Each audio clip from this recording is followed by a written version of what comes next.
మనకు x less than or equal to 1 అయినప్పుడు f of x is equal to x minus 1 whole square minus 2 అనే ప్రమేయం ఇవ్వబడింది. ఇచ్చిన ప్రమేయం అనేది x less than or equal to 1 వద్ద వ్యవస్థితమై ఉంటుంది. పటంలో చూస్తే గ్రాఫ్లో పరావలయంను చూడండి. ఇదే మన ప్రమేయం యొక్క గ్రాఫ్. వాస్తవానికి పరావలయం యూ షేప్లో గీయబడలేదు, ఎందుకంటే ఇది x less than or equal to 1 వద్ద మాత్రమే గ్రాఫ్లో ఈ మాదిరిగా ఉంటుంది. ఇక్కడ ఇచ్చిన ప్రమేయం f of x is equal to x minus 1 whole square minus 2. ఇది x less than or equal to 1 వద్ద పనిచేస్తుంది. దీనికి విలోమ ప్రమేయంను కనుక్కునే ప్రయత్నం చేద్దాం. ముందుగా ఇచ్చిన ప్రమేయాన్ని yకు సమానం చేస్తున్నాను. y is equal to f of x is equal to x minus 1 whole square minus 2. దీని condition x less than or equal to 1. ఇక్కడ y అనేది x పదాలలో కనిపిస్తుంది. మనకు కండిషన్ ఏంటంటే x less than or equal to 1 అని ఇచ్చారు కదా. అలాగే yకు కండిషన్ ఏమవుతుంది? గ్రాఫ్లో గమనిస్తే y అనేది -2 కంటే పెద్దదిగా లేదా సమానం అని అర్థమవుతుంది కదా. కాబట్టి ఇక్కడ y greater than or equal to -2 అని రాస్తున్నాను. ప్రస్తుతానికి ఇది మన వ్యాప్తి లేదా రేంజ్, కానీ ఇన్వర్స్ ఫంక్షన్కి ఇది ప్రదేశం లేదా డొమైన్ అవుతుంది. ఇప్పుడు xను కనుక్కుందాము.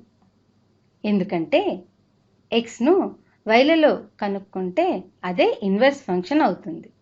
సమీకరణాన్ని గమనిస్తే x less than or equal to 1, y greater than or equal to -2 అయితే y is equal to x minus 1 whole square minus 2 ప్రమేయం. ఇరువైపులా 2ను కూడుతున్నాను. అప్పుడు ఏం వస్తుంది? y plus 2 is equal to x minus 1 whole square minus 2 plus 2. ఈ -2 plus 2 రెండు cancel అయిపోతాయి. మనకు y plus 2 is equal to x minus 2 whole square మాత్రమే మిగులుతుంది. ఇది ఎప్పుడు సాధ్యమవుతుంది అంటే కండిషన్ ఏమిటంటే y greater than or equal to -2 మరియు బ్రాకెట్లో x less than or equal to 1 అని రాస్తున్నాను. ఇక్కడ y ప్రదేశం లేదా డొమైన్ మరియు x రేంజ్ అని అర్థమైంది కదా.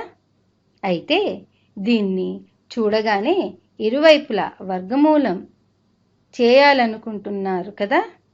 కానీ ఇక్కడ కొంచెం జాగ్రత్తగా ఉండాలి. మనకు రైట్ సైడ్ x-1 మాత్రమే ఉంటే సరిపోతుంది.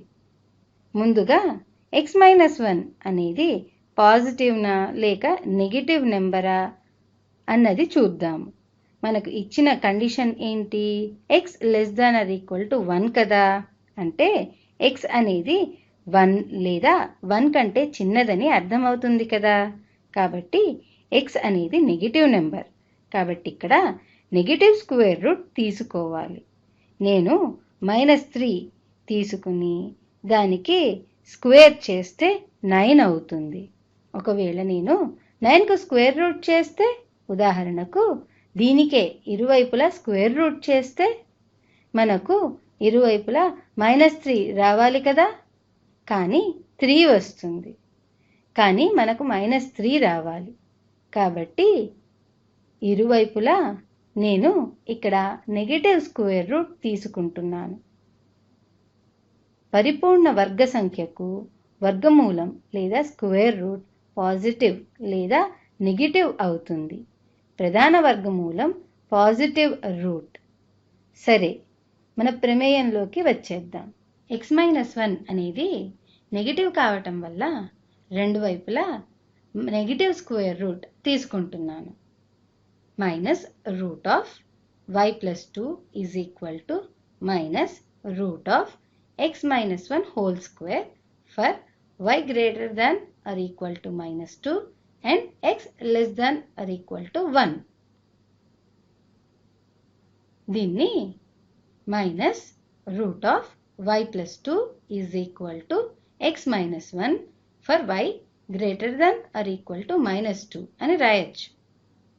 ఇప్పుడు ఇరువైపులా 1ని కలుపగా minus root of y plus 2 plus 1 is equal to x for y greater than or equal to -2 వచ్చింది. దీన్నే x is equal to minus root of y plus 2 plus 1 for y greater than or equal to -2 అని రాస్తున్నాను. దీన్ని f inverse y is equal to x is equal to minus root of y plus 2 plus 1 for y greater than or equal to -2 అని రాయొచ్చు కదా. ఈ సమీకరణాన్ని x పదాల్లో రాయగా f inverse x is equal to minus root of x plus 2 plus 1 for x greater than or equal to -2 అని రాస్తే దీన్నే గ్రాఫ్లో గీస్తున్నాను. ముందుగా x ఈజ్ ఈక్వల్ టు -2 తీసుకుంటే ఇది 0 అవుతుంది. అంటే పాయింట్ ఏమవుతుంది? -2, 1 గ్రాఫ్లో గుర్తిస్తున్నాను. x ఈజ్ ఈక్వల్ టు -1 తీసుకుంటే పాయింట్ -1, 0 అవుతుంది. అలాగే x ఈజ్ ఈక్వల్ టు 2 తీసుకుంటే ఇది 2 ప్లస్ 2 4 అవుతుంది. 4కు స్క్వేర్ రూట్ 2 అవుతుంది. అంటే ఇది -2 ప్లస్ 1 అంటే -1. కాబట్టి పాయింట్ 2, -1 అవుతుంది. పాయింట్స్ అన్నింటినీ కలిపితే మనకు గ్రాఫ్ ఇలా వస్తుంది. దీన్ని చూస్తే ఏమనిపిస్తోంది? ఇచ్చిన original graph f of x y is equal to x రేఖ వెంబడి పరావర్తనం చెందినట్లుగా ఉంది కదా. ఇది రేఖ y is equal to x. ఈ రేఖ వెంబడి f ఆఫ్ x అనేది పరావర్తనం చెందినట్లుగా ఈ రేఖ గ్రాఫ్ ఉంది. ఎందుకంటే మనము x, yలను స్థాన మార్పిడి చేశాము. ఈ లెక్కలో మీకు పాజిటివ్ రూట్ లేదా నెగటివ్ రూట్ ఎలా తీసుకోవాలి అని అర్థమైంది కదా.